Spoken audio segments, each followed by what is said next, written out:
ఎవరు? ప్రభు శిరస్సు, సంఘమైన శరీరము.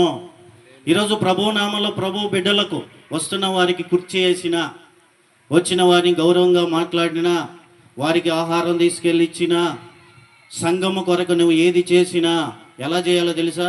మనుషులు చూడాలనో లేకపోతే ఏదో పొగడాలనో కాదు, దేవుడు చూస్తున్నాడు. ఇది దేవుని సంఘము, వీరు దేవుని పంపించిన ప్రజలు, వీరికి నేను సేవ చేస్తున్నాను, వీరి పట్ల గౌరవంగా నడుచుకుంటున్నాను, భక్తి శ్రద్ధలతో ఉంటున్నానంటే కారణం ఏంటంటే నా దేవునికి చేస్తున్నట్టే. స్తోత్రం చెప్పండి. అవునా కదా? యేసు ప్రభు ఒకసారి చెప్పాడు కదా, కుడివైపున మేకలు, కుడివైపున గొర్రెలు, ఎడం వైపున మేకలను వేరు చేస్తాడంట. వేరు చేసి చెప్తాడంట, అయ్యా నేను ఆకలి కొని ఉంటే మీరు నాకు ఆహారం పెట్టారు, నేను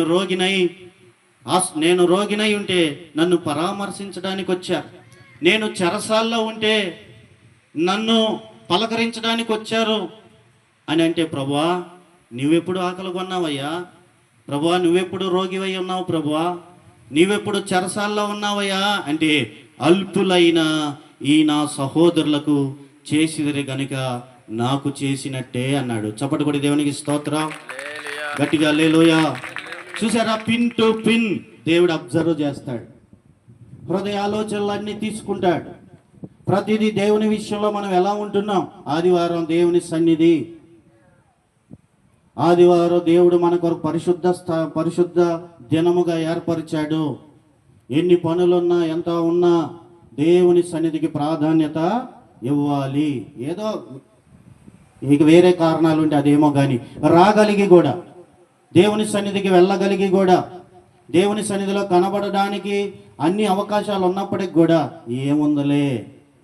అదే లోకం విషయం అయితే వాటి విషయంలో మనం శ్రద్ధ కలిగి, బంధువుల విషయంలో శ్రద్ధ కలిగి, లోక విషయాలన్నిటిలో శ్రద్ధ కలిగి, దేవుని విషయాల్లో మనం నిర్లక్ష్యంగా ఉంటే ఆయన ఏమనుకోడు, కాకపోతే బాధపడతాడు. ఆ విషయం కూడా నా దగ్గర దొరకటానికి లేదు. స్తోత్రం. నా దేవుడు నన్ను చూసినప్పుడల్లా సంతోషించాలి అని. పరిచర్య విషయం కానీ, దేవుని విషయాలు కానీ, దేవుడితో కలిసి ఉంటున్నాం కదా, ఆయనతో మనం భోజనం చేస్తున్నాం కదా, ఆయన మనం వేరు కాదు కదా, నిత్యం ఆయన మనతోనే ఉన్నాడు కదా, మనతోనే ఉన్న ఆయన ప్రతిదీ గమనిస్తాడు. ఆయన్ని అగౌరవపరుస్తున్నామా, ఆయనకి విలువిస్తున్నామా, ఆయనను సన్మాన పాత్రుడిగా ఎంచుతున్నామా, ఆయన మన జీవితంలో, మన వ్యక్తిగత జీవితంలో ఆయనను మనల్ని చూసి ఇతరులు వీరు దేవుని బిడ్డలు అన్నప్పుడల్లా దేవుడు సంతోషిస్తాడు. చప్పటి కూడా దేవుని స్తోత్రం. దేవుని మాట, దేవుని కొరకు బ్రతికినప్పుడు, దేవుని నిమిత్తము నువ్వు ఒక మంచి కార్యం చేసినప్పుడు ఆయన సంతోషిస్తాడు. హల్లెలూయా. కానీ సీమోను గద్దించబడ్డాడు. అయితే ఆమె వైపు తిరిగాడు.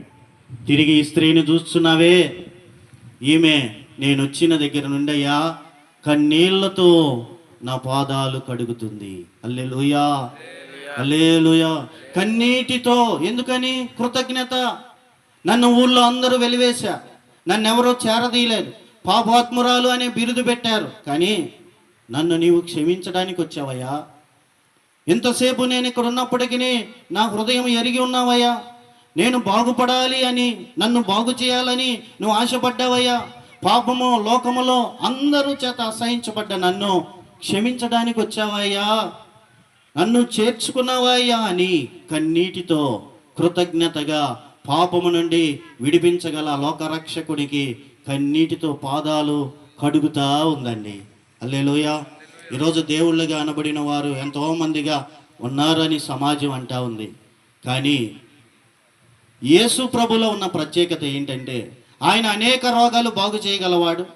ఆయన దగ్గరికి వచ్చిన ప్రతి రోగాన్ని బాగు చేశాడు, అనేక అద్భుతాలు చేశాడు. యేసయ్య చేస్తాడు. లోకంలో కూడా అనేక చోట అద్భుతాలు జరుగుతున్నాయి. అవునా కదా? ఏమా స్తోత్రం చెప్పండి. మోషే కర్ర పాము అయిందండి. ఆ మాంత్రికుల కర్రలు కూడా పాములు అయినాయి. మోషే నీళ్లను కొట్టగా రక్తంగా మారింది. ఆ మాంత్రికులు కూడా నీళ్లను కొట్టగా రక్తంగా మారింది. మోషే ఏది చేస్తే వాళ్ళు అది చేశారు. కానీ అద్భుతం ఏంటంటే మోషే పాము మిగిలిన పాములు మింగేసింది. స్తోత్రం, హల్లెలూయా. అంటే వారు చేయగలిగింది వీరు చేశారు. ఈరోజు అద్భుతాల కోసం యేసు ప్రభు దగ్గరికి రానవసరంలా. యేసు ప్రభు అద్భుతాలు చేసేవాడే. ఈరోజు ఎలాంటి అద్భుతమైన ఆయన చేయగలవాడు, సర్వశక్తి గలవాడు. కానీ లోకంలో కూడా మాంత్రికులని, లోక సంబంధమైన వాటిల్లో కూడా అద్భుతాలు జరుగుతున్నాయి. అది ప్రాముఖ్యంగా కాదు, వారు చేయలేని కూడా యేసయ్య చేస్తాడు. అయితే యేసయ్యలో ఉన్న ప్రత్యేకత ఏంటి అంటే, ఈ లోకంలో పాపమును క్షమించగలవారు ఎవరండి? పాపము కొరకు వెల చెల్లించింది ఎవరండి? పాపము కొరకు ప్రాయశ్చిత్తం చేసిన దేవుడు ఎవరండి? పాపిష్టి జీవితాన్ని మార్చగల దేవుడు ఎవరండి? ఈ లోకంలో దేవుని పేరిట ఎన్నో జరుగుతున్నాయి, కానీ పాపిష్టి జీవితాన్ని మార్చగలిగి, పాపము నుండి విడిపించగలిగి, పాప క్షమాపణ ఇవ్వగలిగిన ఒకే ఒక్క దేవుడు ప్రభు అయిన యేసుక్రీస్తు. చప్పటి కొట్టి దేవునికి స్తోత్రం, గట్టిగా హల్లెలూయా. ప్రతి ఘోర పాపమును కడుగును మన యేసయ్య రక్తము. ప్రతి ఘోర పాపమును కడుగును మన యేసయ్య రక్తము. మన శిక్షను తొలగించెను, సంహారమునే తప్పించెను. మన శిక్షను తొలగించెను, సంహారమునే తప్పించెను. యేసు రక్తము రక్తము రక్తము, యేసు రక్తము రక్తము రక్తము, అమూల్యమైన రక్తము, నిష్కలంకమైన రక్తము, యేసు రక్తము రక్తము రక్తము.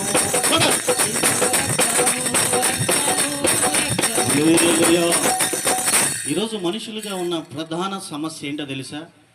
ఈ సమస్యలు, ఆ సమస్యలు, ఈ సమస్యలు కాదండి. అన్నిటికీ మూలమైంది ఏందో తెలుసా? పాపము. మనిషిలో పుట్టుకతోనే, తల్లిదండ్రుల గర్భము నుండే వచ్చేసింది మన జీవితంలోనికి. పాపం రక్తములోనే ఉంది. ఆ పాప స్వభావం అది ఆయా పరిస్థితులను బట్టి, ఆయా శోధనలను బట్టి, ఆయా వయస్సును బట్టి, ఆయా సమయాలను బట్టి మనిషిలో నుండి బయటికి దాని ఉగ్ర రూపం బయటికి కనపడింది. అందువల్ల ఈరోజు మనుషులందరికీ అనేక రకాల సమస్యలు, వేదనలు, ఇబ్బందులు. అయితే ప్రియులారా, మనిషిని క్షమించడానికి, పాపాలు చేసిన మనిషిని శిక్షించండి శిక్షించండి అని అన్ని గ్రంథాలు చెప్తుంటే, బైబిల్ గ్రంథమే పాపిని క్షమించడానికి, పాపిష్టి జీవితాన్ని మార్చడానికి, ఒక దారి చూపడానికి ప్రభు అయిన యేసుక్రీస్తు వచ్చి, పిల్లలుగా తప్పులు చేసిన మన పక్షంగా తండ్రిగా ఉన్న ఆయన వచ్చి మనందరి కొరకు కలవరి శిలువలో చేతులతో చేసిన పాపాల కొరకు చేతులతో శీలలు కొట్టించుకున్నాడు. ప్రవర్తన వల్ల మన జీవితంలో చేసిన అపరాధముల కొరకు ఆయన పాదములకు మేకు కొట్టారు. తలంపుల ద్వారా మనిషి ఈరోజు క్రియలతో చేయకపోవచ్చు. మనిషి హృదయం ఎలాగైపోయిందో తెలుసా అండి? ఒకవేళ మానసిక శాస్త్రవేత్తలు ఏమంటారో తెలుసా? అమ్మా వింటున్నారా?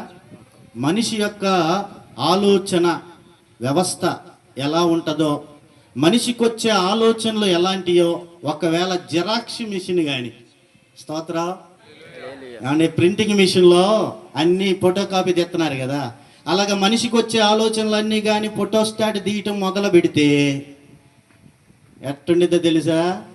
ప్రాణ స్నేహితుడు అన్నవాడే ఆ పక్కన ఉన్నవాడిని 7 సార్లు చంపుతాడంట. ఒకసారి కాదండి, 7 సార్లు. ఎందుకు తెలుసా? మనిషి హృదయం అంత పాడైపోయింది. మనిషికి అవకాశం లేక చేయటల్లా, మనిషికి వచ్చే ఆలోచనల్లా చేయాలి అనుకుంటే వచ్చిన ప్రతి ఆలోచనను మనిషికి చేసే అవకాశం ఉంటే ఈరోజు మనిషి మృగం కన్నా దారుణంగా తయారైపోతాడు. ఎందుకు భయపడుతున్నాడో తెలుసా? సమాజం ఏమనుకునితో, నా వారేమనుకుంటారో, మళ్ళా ఏడ దొరికిపోతానో అని ఆపుకుంటున్నాడు తప్ప మనిషి స్వభావం అది. మనిషి ఊహ అంతా పాడైపోయిందని దేవుని గ్రంథం చెప్తుంది. పాడైపోయిన మనిషిని ఎవరు బాగు చేయగలరండి? ఆ తలంపుల కోసం చేస్తేనే పాపం కాదు. ఒక స్త్రీని వ్యామోహపు చూపుతో చూస్తేనే ఆ వ్యక్తి అప్పుడే హృదయంలో పాపము చేశాడు అని బైబిల్ గ్రంథం చెప్తుంది. కాబట్టి తలంపులతో ఈరోజు చాలా మంది పాపాలు చేస్తున్నారు. ఆ తలంపుల కొరకు శిక్ష యేసయ్య ముళ్ళ కిరీటం పెట్టబడి కర్రతో కొట్టబడిందండి. ఆయన కళ్ళల్లో నుంచి కూడా రక్తం వచ్చింది. ఆయన చేతక కాదు ఇవన్నీ భరించింది. చాలామంది ఈరోజు అవమానంగా మాట్లాడుతున్నారు. తను తాను రక్షించుకోలేని వాడు ఇతరులను ఎలా రక్షిస్తాడో అని. తను తాను రక్షించుకోవడానికి రాలేదండి, మనలందరినీ రక్షించడానికి ప్రభు ఈ లోకానికి వచ్చాడు. స్తోత్రం. నేను దేవుడిగా ఉన్నాను కాబట్టి క్షమిస్తున్నా పోండి, నేను దేవుడిగా ఉన్నాను కాబట్టి అన్నీ వదిలేశాను పోండి అంటే కుదరదు. దేవుడైనా న్యాయం తప్పకూడదు. తప్పు చేసిన ప్రతి మనిషికి శిక్ష రావాల్సిందే. న్యాయం గల దేవుడే న్యాయం తప్పితే ఎలాగా? అందుకే ప్రతి మనిషికి రావాల్సిన శిక్షను న్యాయంగా ఆయనే వచ్చి, న్యాయం తప్పని వాడు గనుక మనిషి చేసిన సమస్త పాపాల కొరకు కల్వరి శిలువలో తలంపుతో సహా చేసిన పాపాల కొరకు వెల చెల్లించేశాడు. చప్పటి కొట్టి దేవునికి స్తోత్రం.